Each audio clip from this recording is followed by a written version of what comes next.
মেয়েদের স্বাবলম্বী হওয়া জরুরি। বিয়ের সময় পাত্রপক্ষের একটাই দাবি ছিল, মেয়ের চাকরি করা চলবে না। ভূগোল নিয়ে মাস্টার্স করা বাবা মায়ের একমাত্র মেয়ে অনামিকা। প্রথমে রাজি না হলেও বাবা মায়ের চাপে শেষমেশ রাজি হয়। বনেদি পরিবার, ছেলের ভালো ব্যবসা, টাকা পয়সার অভাব নেই। বিয়ের 2-1 বছর ঘুরতে না ঘুরতেই স্বামীর কাপড়ের দোকানে আগুন লেগে বহু ক্ষয়ক্ষতি হলো। প্রায় পথে বসার মতো অবস্থা। আমার তো খুব করুণ অবস্থা, তুমি একটু চাকরি বাকরির চেষ্টা করে দেখো না, ব্যবসাটাকে দাঁড় করানো যায় কি না, বলেছিল অনামিকার স্বামী অনিকেত। সংসারের কথা ভেবে অন্তঃসত্ত্বা অনামিকা ব্যাংকের পরীক্ষার জন্য শুরু করেছিল অমানসিক পরিশ্রম। 2 বছরের মধ্যে একটা চাকরিও পেয়ে যায় সে। অনামিকা যখন অফিসে যায়, ছোট্ট মেয়ে তিথি থাকে তার দাদু ঠাকুমার কাছে। বছর 3 মধ্যে অনিকেত ব্যবসা আবার ঘুরে দাঁড়ায়।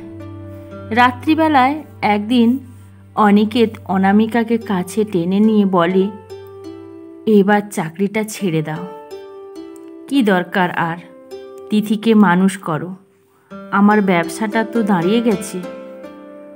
আমি তোমার প্রোগ্রামিং করা রোবট নয় যে তোমার সব কথা শুনতে হবে। অনামিকা বলল, তা ছাড়বে কেন? তাহলে কোচি ম্যানেজারের সাথে ঢলাঢলি, হাহা হিহি এসব যে বন্ধ হয়ে যাবে। কাল থেকে তোর অফিস যাওয়া বন্ধ। যদি যাস তাহলে মেরে তোর দাঁতগুলো ভেঙে ফেলবো। দুশ্চরিত্র মেয়ে ছেলে কোথাকার। রাগে গড়গড় করতে করতে এসব কথা বলে চলল অনিকেত। পরদিন অনিকেত বেরিয়ে যাওয়ার পর অনামিকার ব্যাংকে যায়নি। মেয়ে তিথিকে নিয়ে সোজা বাপের বাড়ি। যাওয়ার সময় শাশুড়ি বাধা দিয়ে বলেছিল, তোমার আজকাল দেখছি খুব তেজ হয়েছে বৌমা। চাকরি করছো বলে চ্যাটাং চ্যাটাং কথাও শিখেছো। বলে মেয়ে মানুষের এরকম তেজ ভালো না। এখন যাচ্ছ, 2 দিন পর আবার তো সুরসুর করে ফিরে আসবে। আমি সুরসুর করে ফিরে আসি নাকি আপনার পোষ্য জানোয়ারটা ল্যাজ নাড়তে নাড়তে আমার কাছে আসে, সেটাই দেখব। অনামিকা এই বলে মেয়েকে নিয়ে বেরিয়ে যায়। এসেই সব কিছু জানিয়ে মাকে স্ট্রেট ফরওয়ার্ড একটাই কথা বলেছিল, শোনো মা, আমি এখানে সারা জীবনের মতো থাকতে আসিনি।